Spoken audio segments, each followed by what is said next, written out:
Hello, जय हिंद। कैसे हैं आप सब लोग। आज हम सॉल्व करेंगे प्रैक्टिस सेट 39। इसका पहला क्वेश्चन है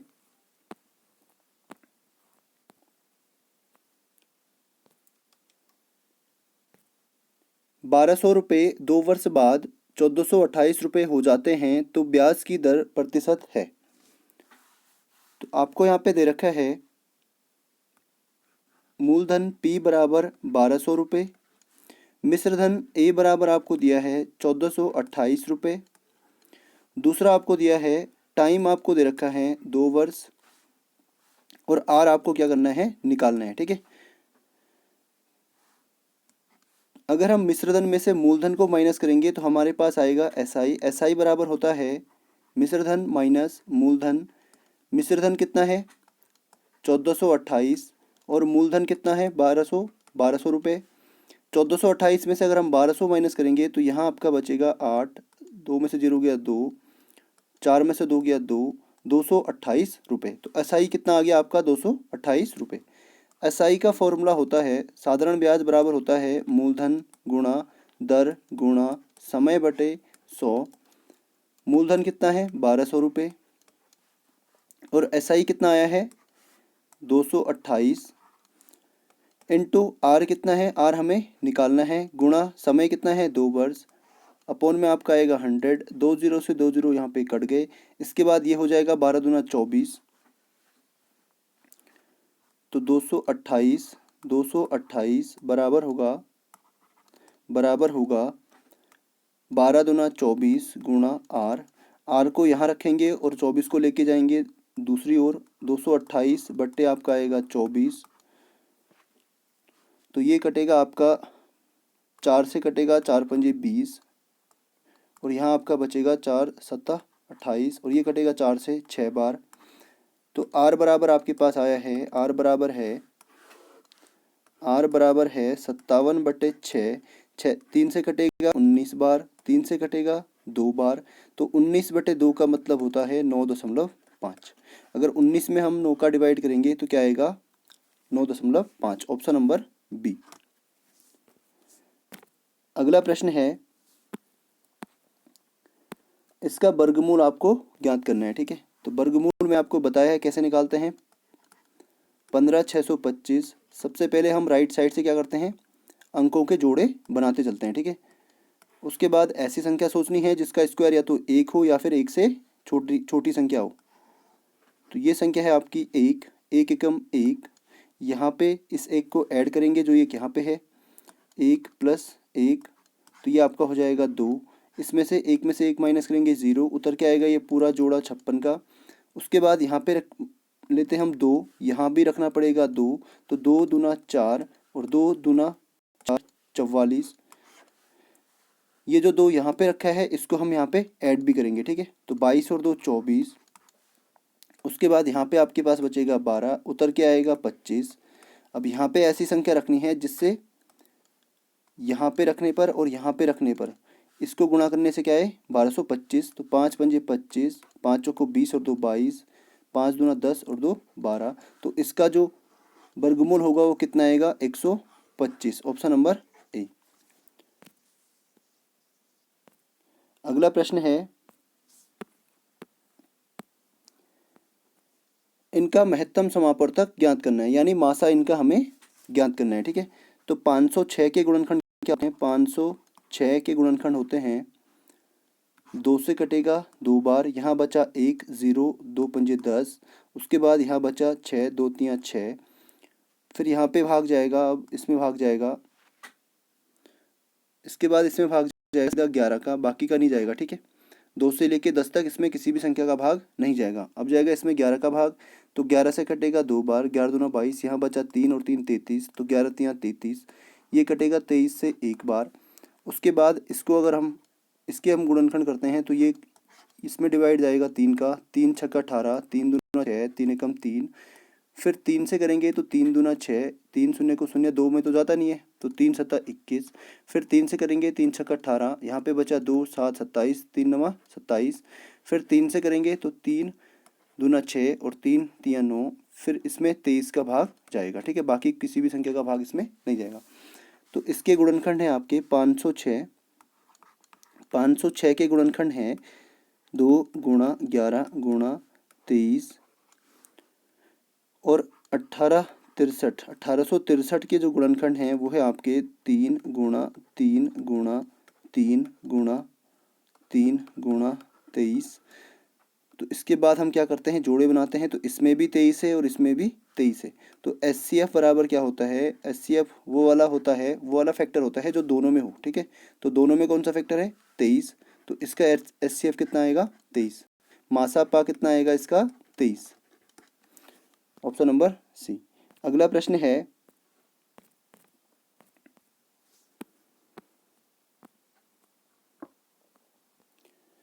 आ तथा बा किसी काम को क्रमशः 10 और 15 दिन में पूरा करते हैं। दोनों मिलकर इस काम को कितने दिनों में पूरा करेंगे। एक है आ, दूसरा है आपका बा। आ करता है 10 दिन में, बा करता है आपका 15 दिन में। इस प्रकार के क्वेश्चन में मैंने आपको बताया है, सबसे पहले हम निकालेंगे इन दोनों संख्याओं का एलसीएम। इनका एलसीएम आएगा 30। ये होता है टोटल वर्क। क्या होता है, टोटल वर्क।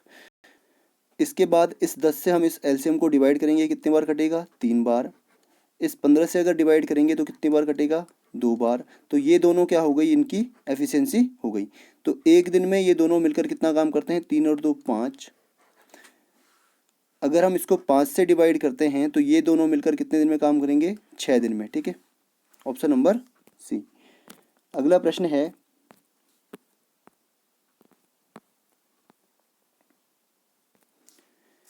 अमित ने एक घड़ी 5% हानि में 190 रुपये में बेची। घड़ी का क्रय मूल्य क्या होगा। तो मैंने आपको बताया था, सबसे पहले हम क्या करते हैं, इसकी फ्रैक्शन बनाते हैं। 5% की फ्रैक्शन क्या होगी, 5/100। प्रतिशत का मतलब 5/100। 5 से कटेगा 5 एक बार, 5 से कटेगा 100 20 बार। तो 5% की जो फ्रैक्शन आ गई वो कितनी आई, 1/20। ये वाली जो वैल्यू होती है वो क्या होती है, CP। और यहाँ पे क्या हुआ है, यहाँ पे हुई है हानि। इसका मतलब ये आएगा माइनस का। तो 20 में से अगर मैं 1 माइनस कर दूं तो SP कितना आ जाएगा आपका, SP आएगा 19। और यहाँ पे हमें दे रखा है 190 रुपये में बेची। इसका मतलब SP कितना है, 190। और यहाँ पे SP कितना है, 19। तो 19 की वैल्यू कितनी है, 190। एक की वैल्यू कितनी होगी, 190/19। 19 हटेगा 10 बार, तो एक की वैल्यू आ गई 10। इसने क्या पूछा है, घड़ी का क्रय मूल्य पूछा है। तो क्रय मूल्य मीन्स कॉस्ट प्राइस यानी CP। CP कितना है, 20। तो 20 की वैल्यू कितनी होगी, 10 गुणा 20 बराबर 200। अगर किसी स्टूडेंट को लगता है कि मैं जल्दी जल्दी पढ़ा रहा हूँ तो आप इसको दोबारा देख सकते हैं, ठीक है। चलिए अगला क्वेश्चन देखते हैं। एक साइकिल के पहिए का व्यास 70 सेंटीमीटर है। 720 चक्कर लगाने पर वह कितनी दूरी तय करेगा।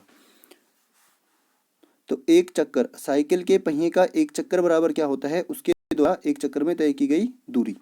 तो एक चक्कर में कितनी दूरी तय करेगा, एक चक्कर साइकिल का पहिया कैसे होता है, वृत्ताकार। एक चक्कर बराबर होगा पहिए की परिधि या पहिए का परिमाप। तो पहिए की परिधि क्या होगी, पहिए की परिधि होती है 2πr, ठीक है, 2πr। यहाँ पे आपको व्यास कितना दे रखा है, व्यास है आपका 70। तो त्रिज्या कितनी होगी, व्यास की आधी मीन 70/2 मतलब 35। तो r बराबर कितना आएगा, 35। तो एक चक्कर बराबर क्या होगा, 2 गुणा 22/7 गुणा 35। 7 से कट गया, 7 पंजे 35, 5 दूना 10 मीन्स 220। तो एक चक्कर में कितना सेंटीमीटर जाता है, 220 सेंटीमीटर। लेकिन उसने टोटल कितने चक्कर लगाए, 720।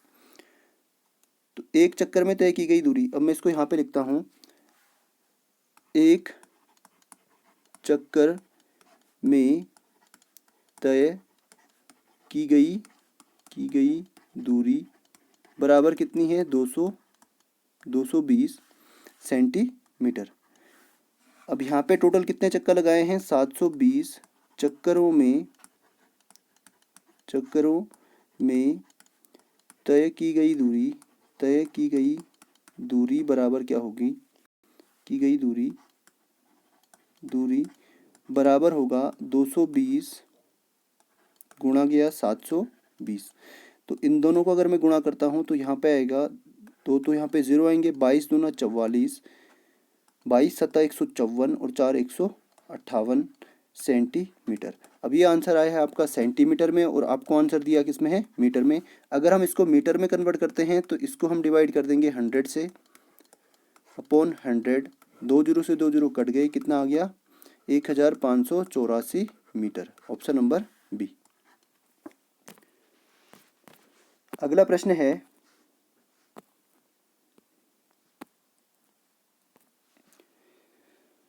5 मीटर लंबे, 4 मीटर चौड़े और 3 मीटर ऊंचे कमरे में बड़े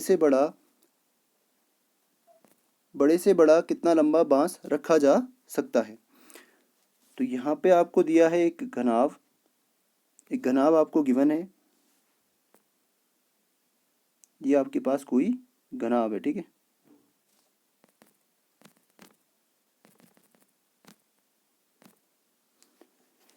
ये आपको घनाभ दे रखा है।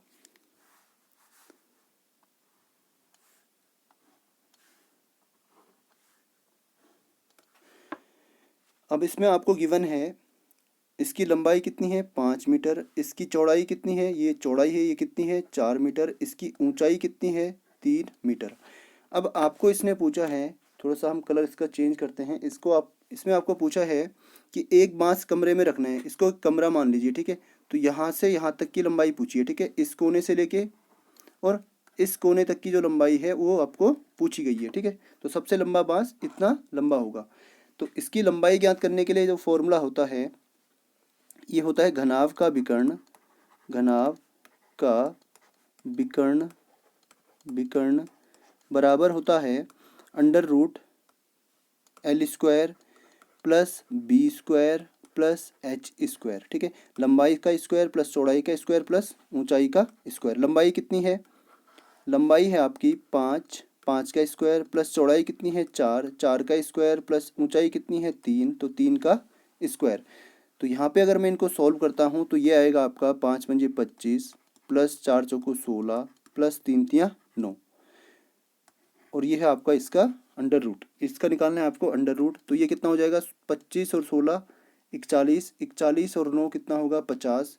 तो अंडर रूट आपका कितना होगा 50, और 50 के गुणनखंड क्या होते हैं, 50 के अगर मैं गुणनखंड करूँ तो ये होते हैं 2 दूना 4, 2 पंजे 10, 2 पंजे 10 पंजे 50, और इनका अगर मैं अंडर रूट करता हूँ तो यहाँ से 5 तो क्या आएगा बाहर आ जाएगा क्योंकि 2 बार है, तो यहाँ से आएगा 5 बाहर, अंदर बचेगा आपका √2, तो 5√2 इसका क्या होगा बिल्कुल सही होगा। इतना लंबा बांस जो है हम बक्से में रख सकते हैं, ठीक है, या कमरे में रख सकते हैं।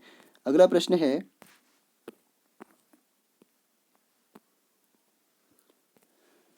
धातु के 3 घन जिनकी भुजाएं 3, 4 और 5 सेंटीमीटर हैं को पिघलाकर एक नया घन बनाया जाता है। नए घन की भुजा ज्ञात कीजिए। 3 घन है, ठीक है, पहला, दूसरा और तीसरा। पहले की भुजा कितनी है 3, दूसरे की कितनी है 4, तीसरे की कितनी है 5, और घन का आयतन क्या होता है a क्यूब। तो इसका अगर मैं क्यूब करता हूँ तो 3 का क्यूब होता है आपका 27, तो इसका आयतन यानी वॉल्यूम क्या होगा 27। इसका वॉल्यूम क्या होगा, 4 का क्यूब होता है 64, इसका वॉल्यूम क्या होगा 5 का क्यूब होता है 125। अगर मैं इन सबको ऐड करता हूँ, ठीक है, इन सबको क्या किया गया पिघलाया गया और एक दूसरा घन बनाया गया, ठीक है। तो इन सबके वॉल्यूम को अगर मैं ऐड करता हूँ तो ये आएगा आपका 5 और 4 9 और 7 16 को 6 हासिल 1, 3 और 6 9 और 2 11 को 1, 1 और 1 2। तो 216 जो नया घन बनेगा उसका जो वॉल्यूम आएगा वो कितना आएगा 216 सेंटीमीटर क्यूब। ये सेंटीमीटर क्यूब में वॉल्यूम आता है, ठीक है। तो इस घन की भुजा में मान लेता हूँ x, तो x का क्यूब बराबर कितना है 216, और 216 किसका क्यूब होता है 6 का, तो यहाँ पे आएगा x बराबर 6, ठीक है, x बराबर कितना आएगा 6। नए घन की भुजा क्या होगी 6 सेंटीमीटर। अगला प्रश्न है इसके आपको गुणनखंड ज्ञात करने। एक फॉर्मूला मैंने आपको बताया था a square minus B square बराबर क्या होता है a plus B into a minus B. इस 4 को हम लिख सकते हैं 2 का स्क्वायर, 2 का स्क्वायर बराबर क्या होता है 4, और इस 9 को हम लिख सकते हैं 3 का स्क्वायर। तो यहाँ पे मैं लिखूँगा 2 का स्क्वायर, चलिए पहले समीकरण को लिखते हैं, 4x² माइनस 9, तो इसको मैं लिखता हूँ 2 का स्क्वायर इंटू एक्स का स्क्वायर माइनस 3 का स्क्वायर। 9 को क्या लिखेंगे बराबर 9, 9 को लिखेंगे 3 का स्क्वायर। अब इन दोनों के जो स्क्वायर हैं वो क्या हैं बराबर हैं, तो इसको हम लिख सकते हैं 2x का स्क्वायर माइनस 3 का स्क्वायर। अब यहाँ पे देखिए ये तो है आपका a, ये है आपका b, तो a plus B means 2x, a के स्थान पे लिखेंगे 2x प्लस b के स्थान पे लिखेंगे 3, उसके बाद a minus B means 2x minus 3। तो ये वाला जो है आपका बिल्कुल सही उत्तर है, ऑप्शन नंबर बी। इसको आप ऑप्शन से भी कर सकते हैं। देखिए यहाँ पे देखिए, यहाँ पे जो है एक ही साइन है, ठीक है, माइनस ही माइनस है, और यहाँ पे प्लस ही प्लस है, तो इसमें क्या है माइनस और प्लस है, ठीक है, फॉर्मूले के हिसाब से, इसके हिसाब से, तो ये वाला आपका ऑप्शन हो सकता है। अगला प्रश्न है, x की वैल्यू ज्ञात कीजिए। 5x प्लस 4 बराबर 3x प्लस 8। यहाँ पे हम x वालों को एक साइड करेंगे और जो नंबर है उनको एक साइड करेंगे, 3 को लेके चलेंगे वहाँ पे, 5x माइनस 3x बराबर यहाँ पे 8 पहले से है, और इस 4 को लेके आएंगे यहाँ पे तो माइनस 4, तो यहाँ बचेगा 2x, यहाँ बचेगा आपका 4, तो x बराबर क्या होगा 4/2, 2 से कटेगा 2 बार, तो x की वैल्यू कितनी आ गई 2। काफ़ी इजी क्वेश्चन था। अगला है, कौन सी राशि 8% साधारण ब्याज की दर से 2 वर्ष में 174 रुपये हो जाएगी। तो मान लीजिए वह राशि क्या है, p बराबर कितना है x रुपये, ठीक है, और 2 वर्ष बाद कितनी होती है 174। इसका मतलब अमाउंट कितना है, अमाउंट बराबर कितना है 174। r बराबर आपको दे रखा है 8%, दूसरा टाइम आपको दिया हुआ है 2 वर्ष, तो SI बराबर क्या होता है, साधारण ब्याज बराबर होता है P into R into T upon 100। तो SI कितना है, SI हमें ज्ञात करना है, SI बराबर है P कितना है x, R कितना है 8, टाइम कितना है 2 वर्ष, बट्टे में आपका आएगा 100, तो SI कितना हो गया 8 दूनी 16x बटे 100। अब ये अमाउंट हमें कैसे प्राप्त होता है, अमाउंट बराबर होता है P प्लस SI, यानी मूलधन प्लस साधारण ब्याज बराबर होता है मिश्र धन। तो मूलधन कितना है आपका x रुपये, प्लस SI कितना आ गया आपका 16x बटे 100, और a बराबर कितना दे रखा है आपको 174। तो 100 एकम 100 प्लस 16, 100x प्लस 16x कितना होगा 116, 116x बटे 100 बराबर आपका है 174। इसको अगर हम आगे सॉल्व करते हैं तो यहाँ पे मैं लिखता हूँ 116x बटे 100 बराबर 174। तो x बराबर क्या होगा 174, 174 बट में आपका आएगा, सॉरी 174 गुणा में आपका आएगा, ये भाग में है यहाँ जाएगा गुणा में, 174 गुणा 100। एक सेकंड दोबारा से इसको लिखते हैं, x बराबर क्या होगा 174 था ये 174, तो x बराबर आपका होगा 174 गुणा में आपका आएगा ये 100 ऊपर जाएगा और 116 आपका नीचे जाएगा। तो 29 से ये कटता है 6 बार, 29 छक्का 174 और 29 चौको 116, 4 से कटेगा 25, 4 से कटेगा 100 25 बार, और 25 छक्का कितना होता है x बराबर 150 रुपये। तो ऑप्शन नंबर बी इसका बिल्कुल सही है। कौन सी राशि है वह 150 रुपये की। अगला प्रश्न है,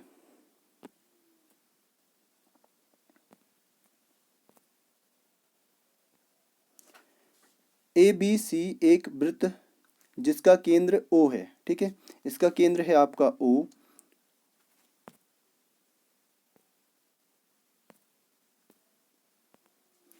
केंद्र आपका है O, BC भुजा में केंद्र O स्थित है। ये जो BC भुजा है ये वाली जो BC भुजा है इसके बीच में जो है O केंद्र स्थित है। ACB अगर 30 है, ये वाला कोण अगर AC और B, ये वाला कोण अगर 30 है, तो इसने पूछा है कोण B क्या होगा। तो यहाँ पे ध्यान से देखिए, आपको एक चीज़ समझनी होगी, जब भी आपके पास जो है डाईमीटर अगर आपको दिया है, अगर आपको यहाँ पे डायमीटर दिया है, ठीक है, यहाँ पे ये ओ है, तो यहाँ पर जो भी कोण बनेगा, यहाँ पर जो भी कोण बनेगा ये 90 डिग्री का बनेगा। यहाँ से अगर यहाँ पे कोई कोण बनता है तो ये भी कितने का बनता है, 90 डिग्री का। अगर मैं यहाँ से कोई कोण बनाऊँ यहाँ पे, तो ये वाला भी कितने का बनेगा, 90 डिग्री का, अगर ये डायमीटर हो तो। ठीक है, तो अगर ये डायमीटर है, ठीक है, क्योंकि केंद्र से होकर जा रहा है, तो इसका मतलब इसका क्या है, व्यास है। इसका मतलब ये कोण क्या होगा, 90 डिग्री। थोड़ा सा मैं इसको बड़ा कर लेता हूँ, ठीक है। तो ये वाला कोण आपका क्या होगा, 90 डिग्री का। ठीक है, अब त्रिभुज के तीनों कोणों का योग कितना होता है, 180। यहाँ 90 प्लस 90 प्लस 30 बराबर 120 हो गया। 180 में से अगर 120 में माइनस करूँ तो कितना आएगा, 60। तो ये वाला कोण कितना होगा, 60 डिग्री। तो कोण ए बराबर होगा आपका 90, कोण ए बराबर तो कितना होगा, 90, और कोण बी बराबर कितना होगा, 60 डिग्री। ठीक है, ऑप्शन नंबर है इसका, ऑप्शन नंबर सी शायद इसका सही होगा। ठीक है, तो जब भी आपको ऐसे कुछ दिया हो, और इसमें हमेशा आपको ध्यान रखना है कि इसमें जो ये वाला कोण बनेगा, जो इसमें ये कोण बनेगा, यहाँ से अगर हम अर्धवृत्त पर कहीं भी कोण बनाते हैं तो ये कितने का होगा, 90 डिग्री का। अगर मैं यहाँ से यहाँ तक कोण बनाऊँ तो ये कितना होगा, 90 का। अगर मैं यहाँ से यहाँ कोण बनाऊँ तो ये भी कितने का होगा, 90 डिग्री का। तो इसका जो राइट आंसर है वो है आपका ऑप्शन नंबर सी। अगला प्रश्न है, एक चुनाव में एक उम्मीदवार 40% वोट प्राप्त करता है और अपने प्रतिद्वंदी से 298 वोटों से हार जाता है, तो कुल कितने वोट डाले गए।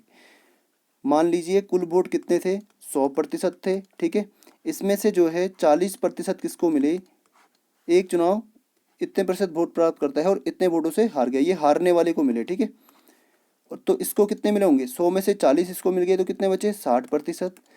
ये कितने वोटों से जीता, 60% वाला ये जीता है आपका 20% वोटों से। कितने वोटों से जीता है, इन दोनों का जो डिफरेंस है वो कितना है, 20 का। तो ये 20% वोटों से जीता है।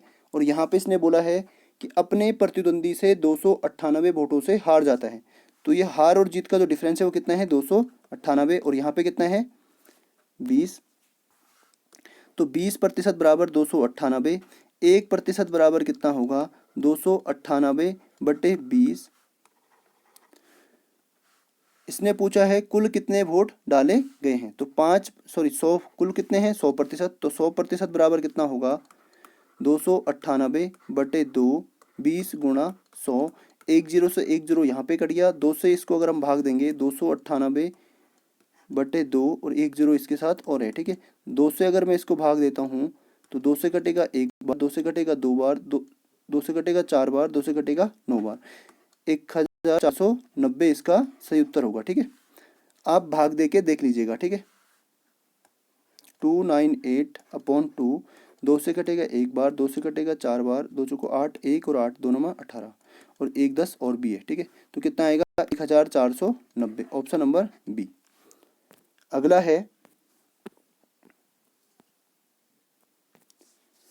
एक पिता अपने पुत्र से 20 वर्ष बड़ा है, एक फादर है और एक उसका बेटा है। ठीक है, वो जो है अपने पुत्र से 20 वर्ष बड़ा है। अगर बेटे की आयु x है तो उसकी आयु कितनी होगी, x + 20। ठीक है, लेकिन 5 वर्ष बाद, अब यहाँ पे जो है 5 वर्ष बाद की आयु है, 5 वर्ष बाद ये वाली आयु। ठीक है, ये आयु है उसकी 5 वर्ष बाद। 5 वर्ष बाद, 5 वर्ष बाद अगर 5 वर्ष इसमें ऐड करेंगे तो ये होगा x + 20 + 5 कितना होगा, 25। यहाँ पे होगा x + 5, लड़के की आयु क्या होगी 5 वर्ष बाद, x + 5, और पिता की आयु क्या होगी, x + 25।